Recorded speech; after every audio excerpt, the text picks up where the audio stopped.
നമസ്കാരം. അർജുനെ കാണാതായിട്ട് ഇപ്പൊ ഏകദേശം 15 ദിവസത്തോളമായി. ഇതുവരെ അർജുൻ എവിടെയാണെന്ന് നമുക്ക് കണ്ടെത്താൻ സാധിച്ചിട്ടില്ല. ഇപ്പോഴും ഗംഗാവലി പുഴയുടെ അടിത്തട്ടിൽ എവിടെയോ അർജുനുണ്ട്. ഇതുവരെ നമ്മുടെ രക്ഷാപ്രവർത്തകർക്ക് അർജുന്റെ അടുത്ത് എത്താൻ പോലും സാധിച്ചിട്ടില്ല. കാരണം അതിശക്തമായ മഴയാണ്, അതിശക്തമായ കുത്തലിപ്പാണ്. അതുകൊണ്ട് തന്നെ പ്രകൃതി നമ്മളോട് എന്തുകൊണ്ടാണ് ഇങ്ങനെ കാണിക്കുന്നത് എന്ന് നമുക്ക് മനസ്സിലാവുന്നില്ല. കാരണം ഇത്രയും ദിവസമായിട്ടും അർജുനെ കണ്ടെത്താനായില്ലല്ലോ എന്ന വിഷമത്തോടെ ഇരിക്കുമ്പോഴാണ് പ്രകൃതി വീണ്ടും നമ്മളെ ശിക്ഷിച്ചിരിക്കുന്നത്. അതായത് വയനാട്ടിൽ ശക്തമായ മഴയിൽ ഉരുൾപൊട്ടൽ ഉണ്ടായിരിക്കുന്നത്. വയനാട്, മുണ്ടയ്ക്ക, ചൂരൽമല എന്നീ പ്രദേശത്താണ് ഉരുൾപൊട്ടൽ സംഭവിച്ചിരിക്കുന്നത്. അത് രാത്രി 2 തവണയാണ് ഉരുൾപൊട്ടിയിരിക്കുന്നത്. രാത്രി 2 മണിക്കും 4 മണിക്കും ഇടയിൽ. എന്തായാലും രക്ഷാപ്രവർത്തകരൊക്കെ എല്ലാവരും തന്നെ വയനാട്ടിലേക്ക് പോകുന്നുണ്ട്. രക്ഷാപ്രവർത്തനത്തിനുള്ള എല്ലാ സന്നാഹങ്ങളും അവർ ഒരുക്കുന്നുണ്ട്. എന്നിരുന്നാലും പ്രകൃതി എന്താണ് നമ്മളെ ഇങ്ങനെ ശിക്ഷിക്കുന്നത് എന്ന് നമ്മൾ ആലോചിച്ച് നോക്കിയാൽ നമുക്ക് മനസ്സിലാവും. അതിന് കാരണം മനുഷ്യർ തന്നെയാണ്. നമ്മളിപ്പോ തൽക്കാലത്തേക്ക് അതിലോട്ടേക്ക് കടക്കണ്ട.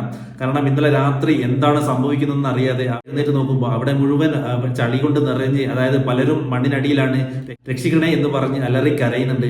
അങ്ങനെ എന്താണ് അവിടെ സംഭവിക്കുന്നത് എന്ന് പോലും അറിയാത്ത ഒരുപാട് പേര് അവിടെ ഉണ്ടായിരുന്നു. രാത്രിയാണ്, ഇരുട്ടാണ്. അതുകൊണ്ട് തന്നെ എന്താണെന്ന് മനസ്സിലാക്കാൻ ആർക്കും തന്നെ സാധിക്കില്ല.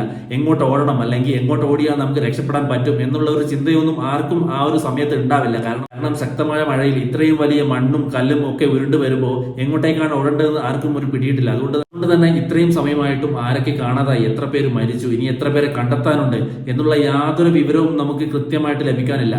പക്ഷേ നമ്മുടെ രാഷ്ട്രീയ സാമൂഹ്യ പ്രവർത്തകരെല്ലാം തന്നെ ഒറ്റക്കെട്ടായി, അതായത് കാണാതായവരെ എങ്ങനെയെങ്കിലും കണ്ടെത്തണം, രക്ഷാപ്രവർത്തനത്തിലൊക്കെ എല്ലാവരും മുന്നിട്ട് ഇറങ്ങുന്നുണ്ട്.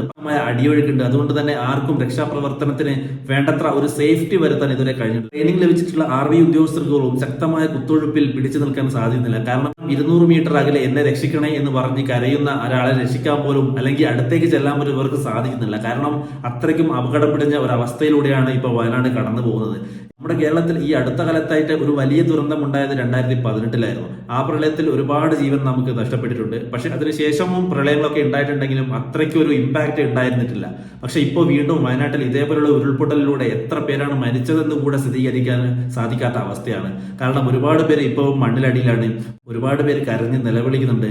പലരും വീടിനകത്ത് കുടുങ്ങിയിരിക്കുകയാണ്. സ്ലാബുകൾ ദേഹത്ത് വന്ന് വീണിട്ട് ഒന്ന് അനങ്ങാൻ പോലും പറ്റാത്ത ഒരുപാട് പേര് ഇപ്പോഴും കുടുങ്ങിക്കിടക്കുന്നുണ്ട്. പലരും ഫോണിലൂടെ വിളിച്ച് കരയുന്നുണ്ട്. ഇവരൊക്കെ എത്രയും പെട്ടെന്ന് കണ്ടെത്താനും സുരക്ഷിത സ്ഥാനത്തേക്ക് മാറ്റാനും നമുക്ക് സാധിക്കണം. അതേപോലെ തന്നെ ഇതുവരെ കണ്ടെത്താൻ പറ്റാത്ത ആ മണ്ണിനടിയിൽപ്പെട്ട ആരൊക്കെയാണെന്നും നമുക്ക് എത്രയും വേണം കണ്ടെത്തിയേ തീരും.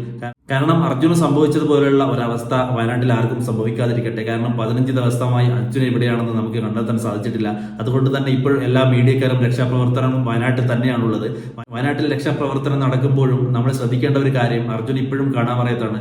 അതുകൊണ്ട് നമ്മളുടെ ഒരു കൈ അർജുന് വേണ്ടിയും നമ്മൾ ശ്രമിക്കണം. കാരണം അർജുനെ കണ്ടെത്തേണ്ടതും നമ്മളുടെ ആവശ്യം തന്നെയാണ്.